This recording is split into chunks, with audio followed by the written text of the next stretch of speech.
একদিন জঙ্গলের রাজা সিংহ গাছের নিচে গভীর ঘুমে মগ্ন ছিল।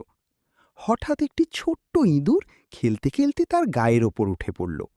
সিংহের ঘুম ভেঙে গেল এবং সে রাগে ইঁদুরটিকে ধরে ফেলল। ভয়ে কাঁপতে কাঁপতে ইঁদুরটি বলল, মহারাজ, আমাকে ছেড়ে দিন, একদিন আমিও আপনার উপকারে আসতে পারি। সিংহ হেসে ভাবল, এত ছোট্ট প্রাণী আবার কিভাবে তার উপকার করবে। তবুও সে দয়া করে ইঁদুরটিকে ছেড়ে দিল। কয়েকদিন পর এক শিকারীর ফাঁদে সিংহ আটকা পড়ল। সে অনেক চেষ্টা করেও বের হতে পারছিল না।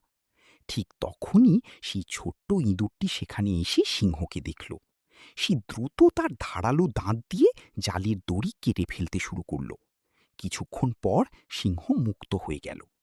সিংহ বিস্মিত হয়ে বলল, তুমি সত্যিই আমার উপকার করলে। ইঁদুরটি হাসল এবং বলল, দেখলেন তো, ছোট হলেও আমি কাজে লাগতে পারি।